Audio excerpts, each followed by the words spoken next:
9월 18일 목요일 하나님 말씀 로마서 7장 7절부터 25절입니다. 오늘 본문 말씀 좀 길어서 저 읽어가면서 같이 좀 보도록 하겠습니다. 먼저 7절, 8절 같이 읽겠습니다. 시작. 그런즉 우리가 무슨 말을 하리요? 율법이 죄냐? 그럴 수 없느니라. 율법으로 말미암지 않고는 내가 죄를 알지 못하였으니 곧 율법이 탐내지 말라 하지 아니하였더라면 내가 탐심을 알지 못하였으리라. 그러나 죄가 기회를 타서 계명으로 말미암아 내 속에서 온갖 탐심을 이루었나니 이는 율법이 없으면 죄가 죽은 것임이라. 이 본문이 이야기하는 질문이죠. 7절에 그 율법이 나쁜 거냐. 어제 본문을 설명하면서 드렸던 그 질문이 바로 여기에 나온 거죠. 율법은 묵은 것이고 이제 필요 없는 거냐. 예수 그리스도의 십자가 때문에, 즉 율법이 아닌 우리를 구원하시는 율법이 아닌 우리를 구원하시는 믿음이라는 방법이 새로 생긴 거잖아요. 그러면 율법은 이제 필요 없는 거냐? 이런 질문이 자연스럽게 나오는 거죠. 그렇지 않다는 거예요. 어제 본문에 말씀드렸죠. 죄사함의 은혜를 깊이 받은 사람은 율법을 무시하는 인생을 사는 게 아니라 오히려 율법을 존중하는 인생을 살게 된다. 이제 그 이야기를 오늘 쭉 하게 됩니다. 근데 이 7절과 8절에서 나오는 게 뭐냐 하면 율법의 기능이죠. 율법은 우리를 구원에 이르도록 하는 것이 아니라 우리가 구원에 이르지 못하는 죄인이라는 걸 알게 해주는 거죠. 그게 율법의 기능이에요. 율법은 나에게서 내가 죄로부터 벗어날 수 있는 능력이 없다는 걸 알려주죠. 율법이 하라는 걸 우리가 다 하지 못하고 율법이 하지 말라는 걸 다 하지 못하니까요. 그래서 궁극적으로 율법은 나에게 은혜가 필요하다는 사실을 알려주는 거예요. 그게 율법의 궁극적인 기능이 되는 거죠. 자, 9절 10절 같이 읽읍시다. 시작. 전에 율법을 깨닫지 못했을 때에는 내가 살았더니 계명의 이름에 죄는 살아나고 나는 죽었도다. 생명에 이르게 할 그 계명에 대하여 계명이 내게 대하여 도리어 사망에 이르게 하는 것이 되었도다. 부연 설명이죠. 율법을 인지하지 못하고 살았을 때 나는 계속 살아있는 것으로, 나는 영원한 생명을 향해 가는 것으로. 근데 이제 율법을 딱 내게 대입시켜 보니까 9절에 죄는 살아나고 나는 죽었다. 나는 함량 미달이구나. 나는 기준 미달이구나. 나는 율법에 나를 딱 비추어 보니까 나는 영생을 향해 가는 게 아니라 나는 오히려 사망을 향해 가고 있구나. 이것을 깨닫게 된 거죠. 그래서 10절에 보면 생명에 이르게 할 그 계명이 이렇게 하면 살 거야. 이렇게 안 하면 살 거야. 그게 율법 전체의 내용이잖아요. 근데 그 생명에 이르게 할 그 계명이 도리어 내게 대해서 어떻게 해요? 사망에 이르게 했다. 그러니까 율법의 기능이 명확한 거죠. 율법은 기준에 비추어서 죄가 무엇인지를 분명히 알려줘요. 내가 그 죄 가운데 있었는지 그렇지 않은지를 분명히 알려주죠. 그러면 내가 죄인인지 죄인이 아닌지를 분명히 알려줘요. 내가 죄인이라면 그 끝이 무엇인지 이걸 분명히 알려주죠. 근데 대부분 율법에 비추어 보면 율법의 요구를 우리가 온전히 완전히 이룰 수 없죠. 그러니까 자연스럽게 우리가 사망에 이르게 된 절망밖에 남지 않은 사람으로 남게 되는 게 되게 정상적인 거예요. 자, 12절 13절 시작. 이로보건대 율법은 거룩하고 계명도 거룩하고 의로우며 선하도다. 그런즉 선한 것이 내게 사망이 되었느냐? 그럴 수 없느니라. 오직 죄가 죄로 드러나기 위하여 선한 그것으로 말미암아 나를 죽게 만들었으니 이는 계명으로 말미암아 죄로 심히 죄되게 하려 함이로다. 율법 자체에 하나님 주신 거잖아요. 그건 좋은 거예요. 거룩한 것이고 그리고 의로운 것이고 선한 것이죠. 하라는 거는 하면 좋은 거고요. 하지 말라는 건 안 하면 좋은 거예요.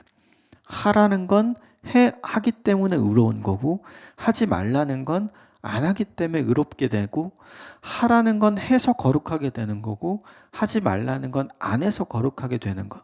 그러니까 율법 전체의 내용을 보면 버릴 게 하나도 없어요. 근데 이제 중요한 건 그 버릴 게 하나도 없는 선한 율법에, 거룩한 율법에, 정의로운 율법에 나를 비추어 보면 문제는 이제 내가 문제가 있다는 게 드러나게 되는 거죠. 그래서 13절에 보면 죄가 죄로 드러나게 하기 위해, 이게 율법의 분명한 역할이죠. 내가 죄인임을 알게 하고, 내가 죄가 무엇인지를 또한 알게 하고, 내가 함량 미달, 기준 미달임을 알게 해서 내게 남은 것이 사망밖에 없구나. 나를 건져내려면 다른 무언가가 필요하구나. 이것을 알게 하는 거죠. 결국 이 율법에 계속 비추어 봄에도 나는 왜 계속 죄 가운데 있는가? 그럼 이 질문을 하게 돼요. 율법을 비추면 내가 얼마나 악한지, 내가 얼마나 죄된지가 드러나잖아요. 그럼에도 불구하고 계속해서 율법에 나를 비추는데도 불구하고 나는 왜 계속해서 이 죄를 떠나지 못하는 것인가? 여러분 14절부터 17절까지 같이 읽읍시다. 시작. 우리가 율법은 신령한 줄 알거니와 나는 욕심에 속하여 죄 아래 팔렸도다. 내가 행하는 것은 내가 알지 못하노니 곧 내가 원하는 것은 행하지 아니하고 도리어 미워하는 것을 행함이라. 만일 내가 원하지 아니하는 그것을 행하면 내가 이로써 율법이 선한 것을 시인하노니 이제는 그것을 행하는 자가 내가 아니요 내 속에 거하는 죄니라. 왜 내가 율법에 비추어 봐서 내가 이렇게 함량 미달, 기준 미달, 나는 여전히 죄 가운데 있네. 근데 왜 거기서 내가 떠나지 못하는 걸까? 그 이유를 분명히 이야기해 주죠. 나는 원하는데 그렇게 할 능력이 없어요. 이 얘기는 내가 나를 주장할 수 있고 내가 나의 주인 된 게 아니라는 걸 보여주죠. 내 속에 있는 무언가가 나를 이끌어가고 있다는 걸 알려주는 거예요. 그게 17절에 나와요. 그것을 행하는 자가 내가 아니요 내 속에 거하는 죄다. 이게 우리에게 깨닫게 해주는 게 있어요. 그게 뭐냐면 내가 죄의 지배 아래 있다. 죄의 지배 아래 있다는 뜻이 어떤 뜻이냐면 이런 거예요. 내가 죄를 지어서 죄인이 된 게 아니에요. 내가 죄인이기 때문에 죄의 결과가 자연스럽게 나오는 거죠. 이거 다른 거예요. 우리는 너 죄인이야 그거 싫어하잖아요. 우리는 보통 생각에 너 죄인이야. 아니야. 왜 아니라 그래요? 죄 안 지었으니까요. 근데 성경이 이야기하는 죄인은 뭔가를 해서 죄를 지은 사람을 얘기하는 게 아니에요. 죄의 지배 아래 있는 사람. 그래서 자연스럽게 죄의 결과가 나오는 사람. 생각해 보면 우리는 성경이 이야기하는, 율법이 이야기하는 모든 죄를 배우지 않습니다. 연마하지 않아요. 그걸 배워서 하는 게 아닙니다. 그걸 배우지 않음에도 불구하고 자연스럽게 그걸 하죠. 성경은 우리에게 정직하라고 이야기합니다. 근데 우리는 정직을 배워야 돼요. 그래야 정직해요. 하지만 거짓은 배우지 않아도 할 수 있어요. 이게 우리의 모습. 그러니까 우리가 무엇의 지배 아래 있는지를 정확하게 보여주는 거죠. 우리가 죄의 지배 아래 있기 때문에, 즉 우리가 이미 죄인이기 때문에 그 죄의 결과가 나를 통해 말로 나오든 삶으로 나오든 행동으로 나오든 이렇게 나오는 거지, 내가 그런 게 없는데 내가 뭔가를 해서 죄를 짓는 게 아니라는 걸 이 본문이 우리에게 보여주죠.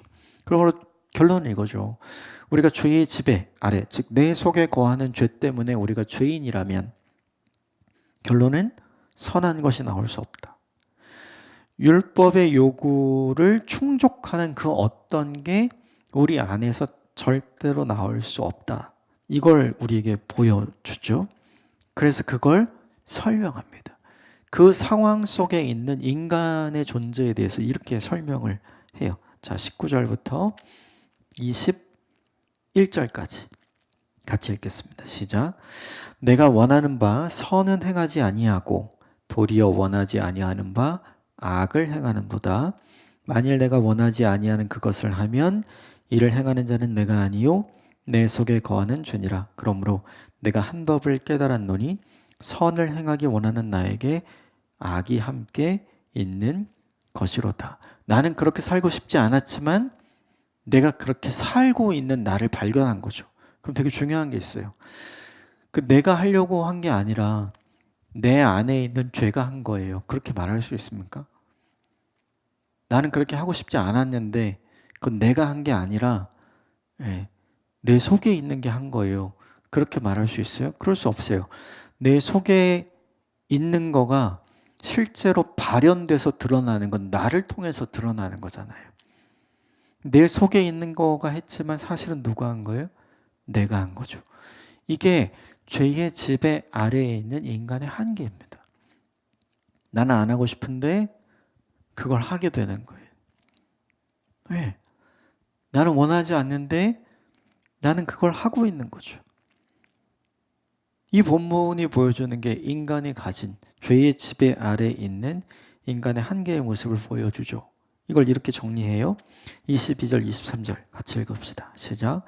내 속사람으로는 하나님의 법을 즐거워하되 내 지체 속에서 다른 한 법이 내 마음의 법과 싸워 내 지체 속에 있는 죄의 법으로 나를 사로잡는 것을 보는도다. 누구도 그렇다는 거예요? 사도 바울도 그렇다는 거예요. 사도 바울도 죄사함의 은혜를 깊이 경험한 사람이죠. 그가 사내들인 공회의 허락을 받아서 예수 그리스도를 믿는 사람들을 추적해서 잡아다가 재판받게 하고 처벌받게 하는데 앞장섰던 사람이잖아요. 그런데 그가 그 사람들 추적해서 잡으러 가는 그 길, 다메섹 도상에서 빛으로 오신 부활하신 주님을 만나게 되죠. 자신은 몰랐어요. 하나님을 위해서 그 일을 한다 생각했어요. 근데 빛으로 오신 주님과 대화를 하다 보니까 어떤 일이 생겨요? 내가 하나님을 위해서 그 일을 하는 게 아니라 오히려 하나님을 박해하고 있구나. 내가 하나님을 위해서 하는 일이 아니구나. 이걸 깨닫게 된 거죠. 그는 순간 멘붕이 옵니다. 그래서 우리가 아는 것처럼 시력도 잃어버리고 3일 동안 아무것도 못하게 되는 상황에 빠지잖아요. 근데 누가 건져줍니까? 주님께서 건져주시죠. 아나니아라는 사람을 통해서 주님께서 보내셔 그를 형제라고 부르게 하고 그에게 안수해서 기도하게 하고 그에게 새로운 소명을 주잖아요. 내가 너를 쓸 거다. 사실은 쓰면 안 되죠. 바울의 입장에서는 나 같은 사람을 쓴다고? 나는 오히려 심판받고 징계받고 벌받아야 마땅한 사람인데 내게 용서의 기회를 준다고? 이전과는 다른 삶을 살아갈 기회를 준다고? 율법엔 그런 게 없어요. 율법은 명확해요. 율법은 기준 미달, 함량 미달이면 심판하고 징계, 처벌하고 끝이에요. 근데 자신이 알고 있었던 그 율법의 세계 너머에 은혜의 세계가 있다는 걸 부활하신 예수 그리스도를 통해서 그가 알게 되잖아요. 자기 안에 새로운 은혜의 방식, 새로운 믿음의 방식으로 자기 인생이 새롭게 열린 걸 경험했잖아요. 근데 그럼에도 불구하고 그에게 뭐가 있어요? 이전의 내 삶의 방식, 이전의 생각, 이전의 사고, 이전에 내가 했던 인생의 방이 여전히 남아있죠. 그래서 사도 바울이 온전히 쓰임받기 전까지 대략 한 13년 정도의 시간이 걸립니다. 예수 그리스도, 빛으로 오신 예수 그리스도를 만나고 나서 그가 바로 바뀌어서 하나님께서 이방인을 위한 사도로 또 유대인을 구원하기 위해 가는 곳마다 복음을 전하는 사람으로 쓰신 게 아니에요. 그게 아니라 13년이라는 시간을 보내게 해요. 아라비아에서도 보내고 그의 고향이었던 다소에 가서도 보내게 되죠. 그 13년 동안 뭐 한 걸까요? 물 뺀 거예요. 이전의 삶의 방식, 이전의 삶의 태도, 이전의 생각, 이전의 선택, 이걸 다 뺀 거죠. 쉽게 말하면 간장독, 된장독, 고추장독, 김치통, 그 계속 깨끗이 씻고 또 물 채워서 물 빼고 말리고, 이거 계속 반복한 거죠. 그 과정을 통해서 사도 바울이 깨닫는 게 뭐예요? 내 안에 여전히 두 가지 법이 있다. 그러면 자연스럽게 우리도 마찬가지죠. 예수 그리스도의 죄사함의 은혜를 받고 나서도 우리 안에 계속해서 뭐가 있는 거예요? 이 두 가지 마음, 이게 있는 거죠. 갈라디아서 5장 17절은 이것을 우리에게 아주 알기 쉽게 표현했어요. 육체의 정욕, 그리고 성령의 소욕. 이 마음의 경향성들이 계속 옥신각신 하는 걸 사도 바울이 분명하고 선명하게 보여주죠. 그래서 이렇게 얘기합니다. 24절 같이 읽읍시다. 시작. 오호라, 나는 곤고한 사람이로다. 이 사망의 몸에서 누가 나를 건져내랴. 나는 이 이율배반적인 마음과 생각이 왔다 갔다 하는 사람입니다. 그렇죠? 이게 나예요. 누가 여기서 나를 건져내랴. 건져내신 분이 있죠. 주님이시잖아요. 그래서 마지막에 감사합니다. 25절 같이 읽읍시다. 시작. 우리 주 예수 그리스도로 말미암아 하나님께 감사하리로다. 그런즉 내 자신이 마음으로는 하나님의 법을, 육신으로는 죄의 법을 섬기노라. 나도 여전히 죄 가운데 있는 부분이 있다는 거예요. 그런데 계속해서 어떻게 해요? 내 마음 속에 내 마음을 다스리고 계신 분이 누구예요? 하나님의 법. 즉 갈라디아 표현하면 성령의 소욕. 그래서 조금씩 내가 어떻게 되고 있다는 거예요? 변화되고 있다는 거죠. 조금씩 내가 성숙하고 있다는 거죠. 조금씩 내가 성화되고 있다는 거죠. 여전히 내 육신은 죄 가운데 있는 때가 많다. 그러나 내 마음은 하나님께서 주신 성령의 새로운 법이 내 마음을 지배하고 있다. 예수 그리스도의 십자가의 구속의 은혜로 내게 주신 은혜가 무엇인지를 알기에 이 성령의 법이, 이 성령의 소욕이, 이 본문의 하나님의 법이, 내 마음을 지키고 있는 하나님의 법이 내 몸을 주장하고 있는 죄의 법보다 강하게 될 때 우리는 어떤 선택을 하는 거예요? 주님이 기뻐하시는 선택을 하고, 약하게 될 때는 어떻게 되는 거예요? 반대의 선택을 하게 되죠. 옥신각신 하게 되는 거죠. 이 본문이 우리에게 보여주는 게 있죠. 우리 한 방에 바뀌는가? 한 방에 안 바뀌어요. 네. 계속해서 우리는 한 방에 바뀌는 게 아니라 변화와 성숙의 여정인 성화의 과정을 지나가고 있다. 그러나 분명히 이 본문이 우리에게 보여주는 게 있죠. 그것은 뭐예요? 이제는 내 속에 거하는 게 죄가 아니라, 이제는 내 속에 거하는 게 뭐가 돼요? 하나님의 법. 그리스도께서 우리에게 베풀어 주신 대속의 은혜. 그로 말미암아 우리 안에 누가 계시는 거예요? 성령께서 계신 게 큰 차이점인 거죠. 이게 오늘 본문 전체의 내용이에요. 그렇다면 우리가 이제 어제 본문도 마찬가지고 오늘 본문도 마찬가지죠. 적용할 게, 그럼 율법은 폐기해야 되는 거냐? 없어져야 되는 거냐? 그렇지 않죠.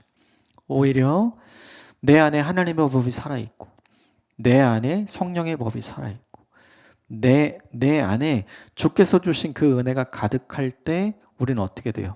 아까 내가 죄인이라서 죄의 결과가 나오는 거였다면, 이제는 나를 사로잡고 있는 게 하나님의 은혜, 성령님의 은혜, 그리고 죄사함의 은혜라면 그것으로 인한 의의 열매가 내 삶으로부터 나오기 시작하겠죠. 그죠? 그러므로 우리에게 중요한 게 있어요. 두 가지를 살펴보는 게 중요한 것 같아요. 사도 바울도 내 마음에 두 마음이 있다 그랬잖아요. 우리도 마찬가지죠. 두 마음이 있겠죠. 언제 이 두 마음이 서로 싸우는지, 그리고 언제 이 두 마음 중에 어느 쪽이 이기는지 아직 옥신각신하잖아요. 우리도. 그래서 성령의 소욕 쪽이 강해지면 어떻게 해요?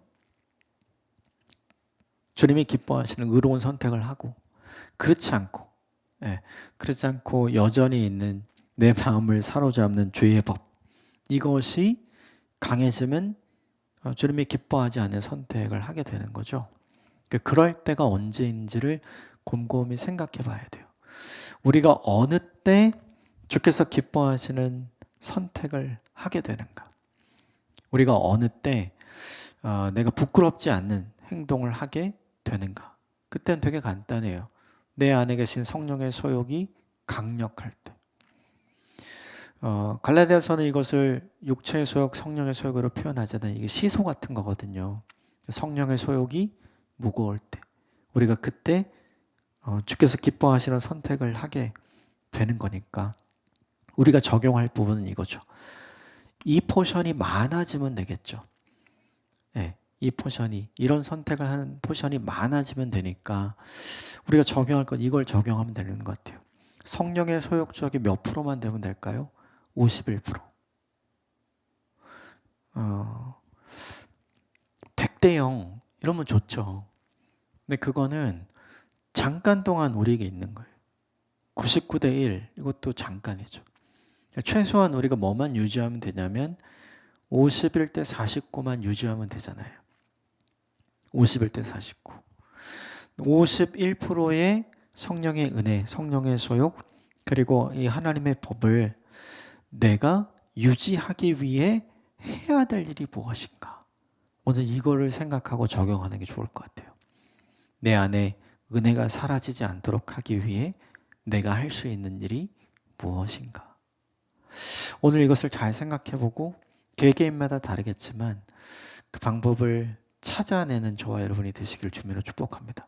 어떤 분은 말씀을 읽을 때 그럴 것이고, 어떤 분은 찬양할 때 그럴 것이고, 어떤 분은 기도할 때 그럴 것이고, 어떤 분은 무언가를 구체적으로 하고 있을 때 그렇게 되겠죠. 다 다르겠죠.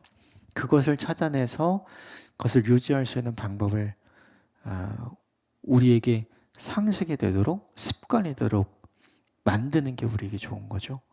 오늘 하루가 그런 날이 되시기를 바랍니다. 함께 기도하겠습니다.